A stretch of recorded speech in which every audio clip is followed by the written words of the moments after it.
Parallel WNBA troubles of Caitlin Clark and Aja Wilson deepen tough locker room realities, says reporter.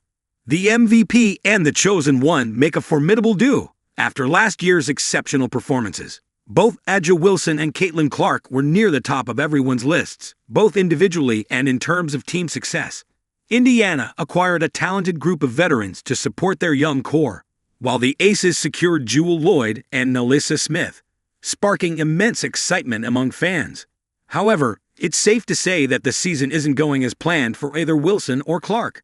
In terms of standings, the Indiana Fever is currently third in the Eastern Conference, with a 13-12 record, while the Las Vegas Aces are fourth in the West, standing at exactly 500. Not the worst record for both teams, but still quite underwhelming. See, Aja Wilson's MVP season and Caitlin Clark's rookie year were both for the history books. We all thought they'd be dominating this year, but life had something else in mind. Clark has been struggling with a myriad of leg injuries, including 2 quad strains and 2 groin injuries, and has missed a dozen games already. Meanwhile, Aja Wilson's team hasn't been completely healthy either. Wilson herself has been dealing with a wrist injury she picked up before the All-Star, while Jackie Young hasn't been fully fit either. On the No Off-Season show, reporters Zena Kita and Ben Pickman discussed the parallel troubles of Indiana and Las Vegas. I kind of grouped these teams together. To me, they're both teams that have high expectations and uneven first halves. They have star power, they have big names, and a lot of people are just curious about why things are just not going to plan, so to speak. Pickman said. And for both, I think consistency is a word you hear a lot, and it's true.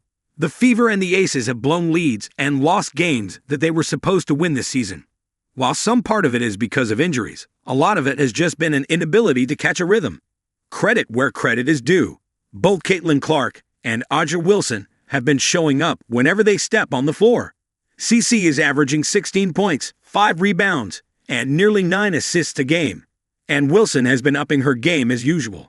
The MVP is nearly averaging a 22 pints, 10 reb double-double on amazing shooting splits.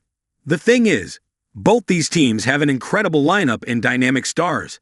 Both Clark and Wilson can flip the game on its head whenever necessary, which is why Pickman didn't dismiss the chances of limited success in the second half of the season. I think both teams will eventually get in the playoffs. However, I don't expect either one of these teams to suddenly flip the switch and be this title contender the way some people think. He said, giving a harsh reality check to both teams. However, Indiana and Las Vegas are in 2 similar yet very different situations as of now. While the Aces don't have any momentum behind them, they still have Wilson. The Fever, unfortunately, won't have Caitlin Clark for some time. So why is it that NaLyssa Howard and company still managed to wrestle a victory out of Becky Hammon's team? Let's find out. Indiana Fever stay on the right track even without star Caitlin Clark. Playing the MVP of the league without your superstar is a tough task, but NaLyssa Howard has never been one to back down from a challenge. Caitlin Clark is out, and there's no timeline for her recovery, but the Fever is sending a strong message to the rest of the league they're still fighting, and they're playing to win every single night. Case in point, the game against Las Vegas yesterday.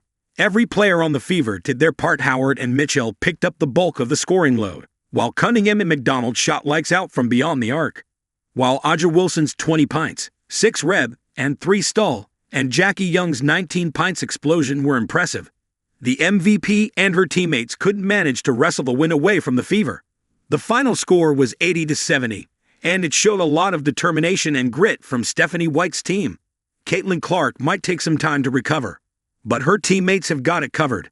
It will be interesting to see whether Indiana can carry this momentum into their game against Chicago.